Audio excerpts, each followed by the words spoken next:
So friends, आज फिर एक और ज़बरदस्त स्ट्रेटजी वाली वीडियो आपके सामने आ चुकी है। मतलब ईएमए के ऊपर में हमने एक और बहुत ही आसान, बहुत ही यूजफुल, बहुत ही अच्छा एक्यूरेसी आपके सामने लेके आ गए हैं। जो ये सेटिंग हम करेंगे ईएमए के ऊपर में, जिस ईएमए के साथ हम कैंडलस्टिक मिलाएंगे, कौन से टाइम फ्रेम का इस्तेमाल करेंगे, कितने पीरियड का ईएमए इस्तेमाल करेंगे, बहुत ही आसान सेटिंग है और बहुत ही ज़बरदस्त स्ट्रेटजी है।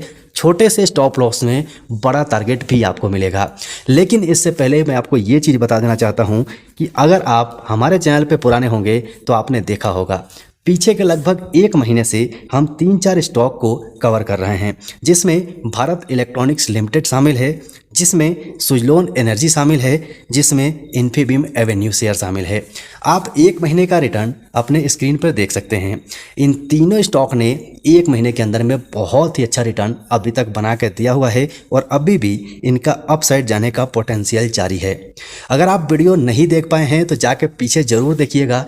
पीछे के 2-3 वीडियोस आप नहीं देखेंगे तो आपको कड़ी नहीं मिलेगी कि हमने क्या क्या स्ट्रेटजी लगाई थी, कौन कौन से लेवल्स थे और वो लेवल्स क्यों थे, वो आपको पता नहीं चल पाएगा। हमारे चैनल की सबसे बड़ी खूबी यही है कि आपको हम ये बताते हैं कि अगर हमने लेवल निकाला है तो ये लेवल क्यों है, ये लेवल हमने क्या देख के निकाला है, और अगर हमने टारगेट दिया है तो वो टारगेट क्यों है, टारगेट क्यों हमें वो मिल सकता है। इन सब बातों पे हमने हर एक वीडियो में लगभग डिस्कस किया हुआ है। लेकिन आज का वीडियो स्टॉक के ऊपर में तो नहीं है, आज का वीडियो ईएमए सेटिंग के ऊपर में है, जिसका इस्तेमाल आप इंट्राडे में भी कर सकते हैं, जिसका इस्तेमाल आप इन्वेस्टमेंट के लिए भी कर सकते हैं, जिसका इस्तेमाल आप स्विंग ट्रेड के लिए भी कर सकते हैं, जिसका इस्तेमाल आप लंबे समय के लिए भी कर सकते हैं। तो ये वीडियो मिस मत कीजिएगा, कंटिन्यू कंप्लीट देख लीजिएगा। सबसे पहले हम ईएमए समझते हैं होता क्या है। ईएमए का मतलब है एक्सपोनेंशियल मूविंग एवरेज। मतलब एक्सपोनेंशियल एक अलग चीज़ है और मूविंग एवरेज अलग चीज़ है। जिस तरह से मैं समझता हूँ उस तरह से आप समझने की कोशिश कीजिएगा। एक्सपोनेंशियल के बारे में हम बाद में समझेंगे, लेकिन मूविंग एवरेज नाम से आपको पता चल रहा होगा कि जो हम यहाँ पर कैंडल स्टिक देख रहे हैं उस कैंडल स्टिक का एक एवरेज निकालता है। मतलब पीछे के अगर जिसे हमने 14 दिन के टाइम फ्रेम का इस्तेमाल किया है तो पीछे के 14 कैंडल्स, हमने यहाँ पर 5 मिनट का कैंडल अभी फिलहाल लगाया हुआ है। चलिए मैं 1 डे का कर लेता हूँ, उसके बाद आपको दिखाता हूँ। सो फ्रेंड्स, फाइनली हमने यहाँ पर 1 डे कैंडलस्टिक चार्ट पैटर्न लगा लिया है। अब यहाँ पर एक कैंडल एक दिन का है। अगर 9 डेज टाइम फ्रेम हमने इस्तेमाल किया है तो पीछे के 9 कैंडल्स का एवरेज निकालेगा, जिसे हम मूविंग एवरेज कहते हैं। इसका एवरेज निकालेगा कि यहाँ से ऊपर कितना गया, नीचे कितना गया, ऊपर कितना गया, नीचे कितना गया, और इसके बीच का एक एवरेज निकाल लेगा। वही मूविंग एवरेज चार्ट के साथ में आपको दिखाई देता है और वही चलता है, उसे हम मूविंग एवरेज कहते हैं। लेकिन इसके बीच में एक आया था एक्सपोनेंशियल। मतलब एक्सपोनेंशियल का मतलब क्या है, जो पीछे के चार्ट्स आप देख रहे हैं, जो कैंडल्स देख रहे हैं 9 कैंडल्स, इन कैंडलों में क्या होगा कि जैसे ही यहाँ पर एक और कैंडल बनेगी तो पीछे का एक कैंडल माइनस हो जाएगा और साथ में इसका पावर भी कम हो जाएगा। मतलब आप एग्जाम्पल से समझिए कि अगर ये कैंडल सबसे लास्ट कैंडल थी तो इसका पावर कम हो जाएगा। इसके बाद जो दूसरी कैंडल है इसका थोड़ा सा ज़्यादा डेटा रहेगा। उसके बाद तीसरा कैंडल ये है तो इसका और ज़्यादा रहेगा, और चौथा कैंडल ये है तो इसका और भी ज़्यादा डेटा रहेगा। मतलब जो मूविंग एवरेज डेटा ले रहा है तो सबसे ज़्यादा लास्ट कैंडल का ले रहा है और सबसे कम डेटा पीछे से लास्ट कैंडल का ले रहा है। मतलब ये दोनों मिला के एक एवरेज निकालता है, उसी को हम कहते हैं एक्सपोनेंशियल मूविंग एवरेज। तो आशा है अभी तक ये समझ में आ गया होगा। अगर समझ में नहीं आया है तो वीडियो को थोड़ा पीछे कीजिए और फिर समझने की कोशिश कीजिए। चलिए मैं फिर से एक बार समझाने की कोशिश करता हूँ। जैसे आप मान लीजिए कि ये 9 कैंडल्स हैं, 9 कैंडल्स यहाँ पर बनी हैं। आप इसे ही मान लीजिएगा 9 कैंडल्स, जिससे आपको ये पता चलेगा कि हम इसका एवरेज कैसे निकाल रहे हैं। ये मान लीजिए कि ये 9 कैंडल से अभी हमने 5 ही बनाया है, तो इसमें जो मूविंग एवरेज डेटा लेगा तो सबसे कम इस कैंडल का डेटा लेगा, उसके बाद इससे ज़्यादा इसका डेटा होगा, उसके बाद इससे इसका डाटा होगा, उसके बाद इसका डाटा और उसके बाद इसका डाटा, और फिर अगर यहाँ पर एक और कैंडल बन जाएगी तो यहाँ पर इसका सबसे ज़्यादा डेटा होगा। तो ऐसे डेटा कलेक्ट करने के बाद मूविंग एवरेज आपको एक यहाँ पर लाइन के माध्यम से दिखाई देगा। तो ऐसे डेटा निकालता है ईएमए। आशा है समझ में आ गया होगा। तो चलिए अब हम ईएमए के सेटिंग के ऊपर बात करते हैं कि इसे सेटिंग कैसे करना है, और चार्ट के ऊपर प्लॉट करके हमारी एंट्री कहाँ से होगी, हमारी एग्जिट कहाँ से होगी, और हम टारगेट कितना लेंगे, ये सारा चीज़ समझते हैं। लेकिन फ्रेंड्स, इससे पहले आपसे रिक्वेस्ट है कि अभी भी अगर आपने चैनल को सब्सक्राइब नहीं किया है तो सब्सक्राइब करके बेल आइकन ऑन कर लीजिए। बेल आइकन ऑन करना ज़रूरी है, क्योंकि बेल आइकन ऑन करने से आपके पास सही टाइम पर नोटिफिकेशन पहुंच जाएगा और सही टाइम पर आप वीडियो को देख पाएंगे। और एक और खुशखबरी आपके लिए है कि जो लोग इंग्लिश कम थोड़ा समझते हैं या फिर हिंदी कम समझते हैं, उन दोनों लोगों के लिए हमने व्हाट्सअप चैनल बनाया हुआ है। उस चैनल पर जो लेटेस्ट अपडेट हमारे पास आते हैं वो अपडेट मैं हिंदी और इंग्लिश दोनों में डाल देता हूँ, क्योंकि वीडियो के माध्यम से हर एक चीज़ आप तक पहुँचाना संभव नहीं है। तो आपको इसका लिंक डिस्क्रिप्शन बॉक्स में मिल जाएगा, जाके व्हाट्सअप चैनल को फॉलो ज़रूर कर लीजिएगा। तो चलिए अब हम बात कर लेते हैं EMA के ऊपर। तो फ्रेंड्स, सबसे पहले आप यहाँ पर समझ लीजिए कि हम EMA को लगाते कैसे हैं। यहाँ पर आपको यहाँ पर एक आइकन दिखाई दे रहा होगा, इस आइकन के ऊपर आप क्लिक करेंगे तो बहुत सारे इंडिकेटर्स के नाम आ जाएंगे। यहाँ पर आपको EMA सर्च करना है। EMA सर्च करते ही एक्सपोनेंशियल मूविंग एवरेज आपके सामने आ जाएगा। मैं सर्च करके भी दिखा देता हूँ। तो जैसा कि आप देख सकते हैं, जैसे ही मैंने यहाँ पर EMA टाइप किया, यहाँ पर मूविंग एवरेज एक्सपोनेंशियल लिख के आ चुका है। तो इसके ऊपर कुछ नहीं करना है, आपको केवल एक बार टैप करना है। टैप करने के बाद आप इसे हटा सकते हैं और हटाने के बाद आपका EMA लग जाएगा। जैसे कि मैंने पहले से लगा रखा है, मैं यहाँ पर ऑन कर देता हूँ। जैसे हमने यहाँ पर EMA लगा लिया है। अब EMA में करना क्या है, सेटिंग को थोड़ा ध्यान से समझ लीजिएगा। बहुत आसान सेटिंग है, कोई बहुत बड़ी बात नहीं है। तो यहाँ पर हमने जैसे सेटिंग ऑन कर लिया, तो सेटिंग ऑन करने के बाद यहाँ पर आपको क्या दिखाई देगा, सबसे पहले हम जाएंगे इनपुट के ऊपर में और यहाँ पर आपको डिफ़ॉल्ट दिखाई देगा 9 डे का।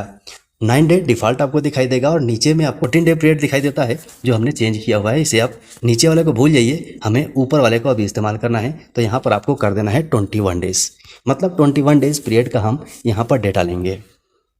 अब यहाँ पर देखिए, यहाँ पर स्टाइल में आप आके कलर आप अपनी मर्जी से कर सकते हैं। जैसे मैंने ब्लैक किया है, यहाँ से आप अपने लाइन को मोटा और पतला कर सकते हैं। तो चलिए, यहाँ तक समझ लिया है। अब हम बात कर लेते हैं सीधा सीधा EMA के ऊपर में। जैसा कि आप यहाँ देख सकते हैं, हमारा EMA लग चुका है। अब इसको इस्तेमाल कैसे करना है उसे समझ लेते हैं। सो फ्रेंड्स, सबसे पहले हम यहाँ पर समझ लेते हैं ब्लैंक पेज के ऊपर में। ब्लैंक पेज के ऊपर में समझेंगे तो आगे चार्ट के ऊपर समझना आसान होगा।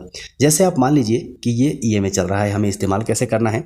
हमने यहाँ पर 5 मिनट का चार्ट लगा लिया है, मतलब हम यहाँ पर बात कर रहे हैं इंट्राडे की, मतलब एक दिन में ही सारा काम खत्म वाली कहानी। तो यहाँ पर ये EMA चल रहा है और पीछे से आप देखेंगे तो यहाँ पर कैंडल्स चल रहे हैं। कैंडल्स आपको छोटे बड़े कैसे भी दिखाई दे सकते हैं, तो कैंडल्स को चलने दीजिए। यहाँ पर हमें सावधान कब होना है, जब हम अप साइड के लिए अगर सोच रहे हैं और कोई भी एक कैंडल हमारे इस EMA के ऊपर ऐसे क्लोजिंग दे जाए, मतलब इसे काट जाए, तो हमें यहाँ पर अलर्ट हो जाना है। ये कैंडल हमारे लिए अलर्ट कैंडल है। अब इसके बाद आपको 3 कैंडल्स के ऊपर ध्यान रखना है। ध्यान से समझिएगा, बहुत इंपॉर्टेंट है। 3 कैंडल्स के ऊपर ध्यान रखना है। अब इस कैंडल ने यहाँ पर इसे कट किया है।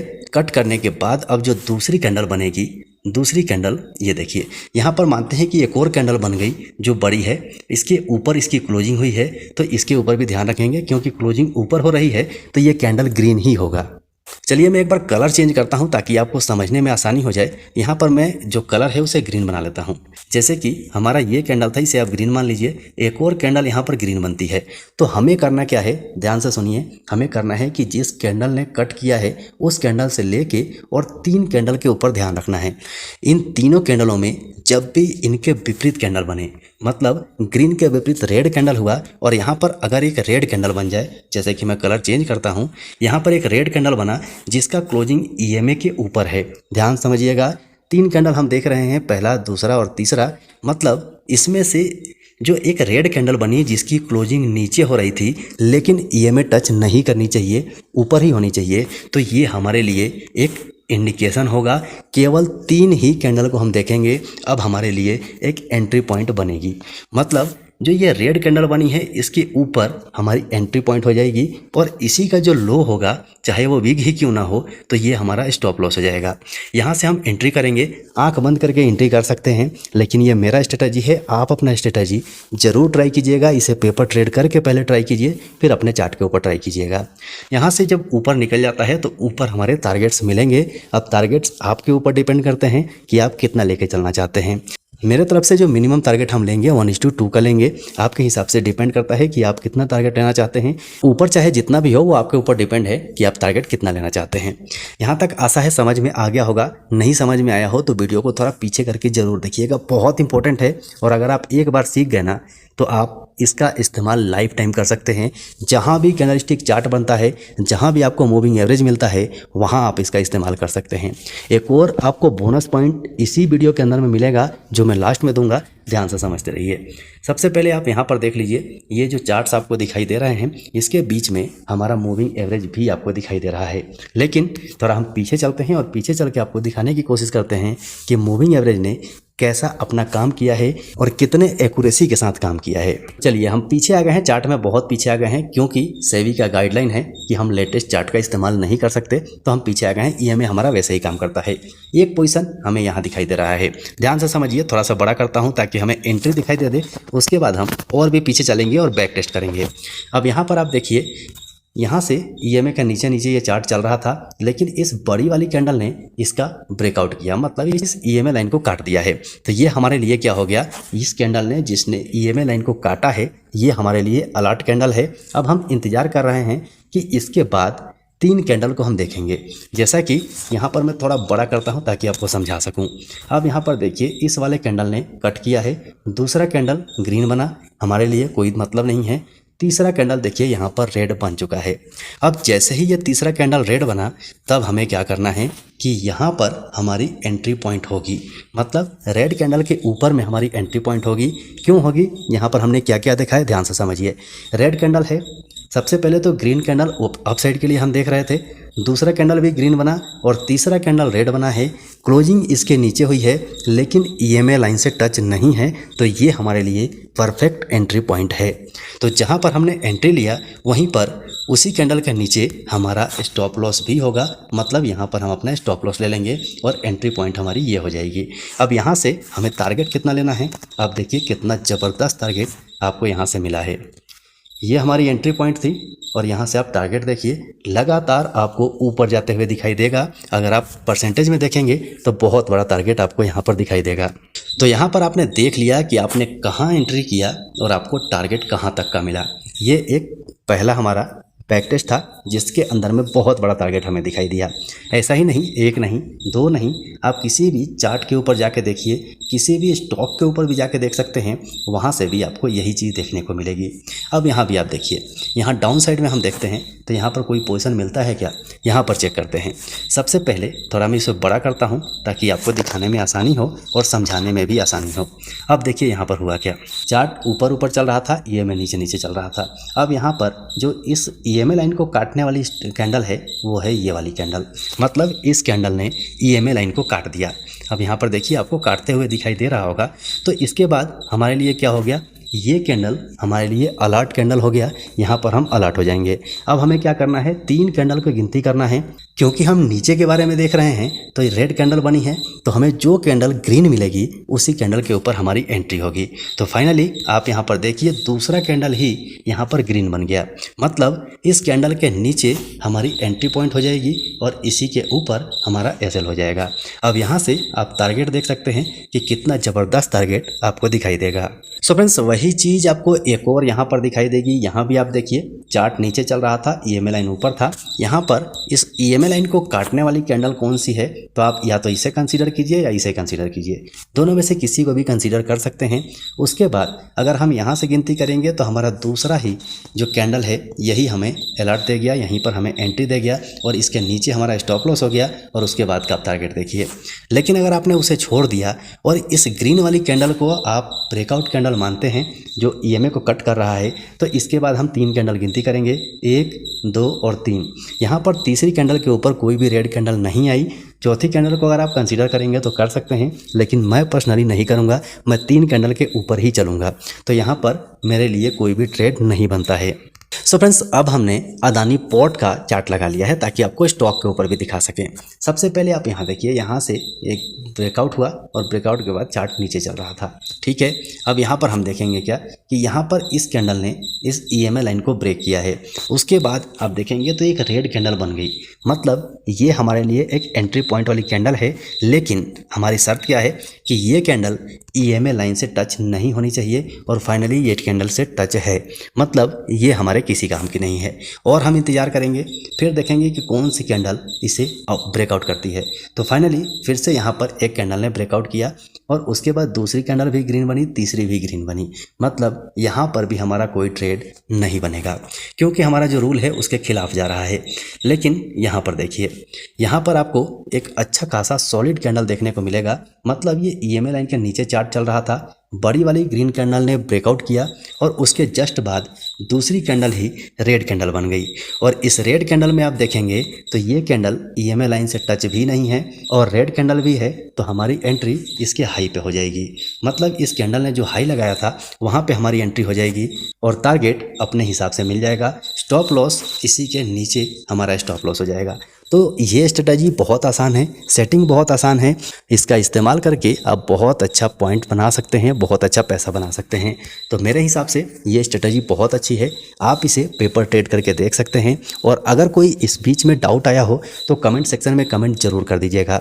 फिर से याद दिला देता हूँ, वीडियो को लाइक जरूर कर दीजिएगा। चैनल पर नए हैं तो चैनल को सब्सक्राइब कीजिए और बेल आइकन को ऑन कर लीजिए क्योंकि ऐसे वीडियोज़ बीच बीच में आपको मिलते रहेंगे। और व्हाट्सएप चैनल को फॉलो करना मत भूलिएगा, लिंक आपको डिस्क्रिप्शन बॉक्स में मिल जाएगा। सो अभी के लिए वीडियो में इतना ही, फिर मिलते हैं दूसरे वीडियो में।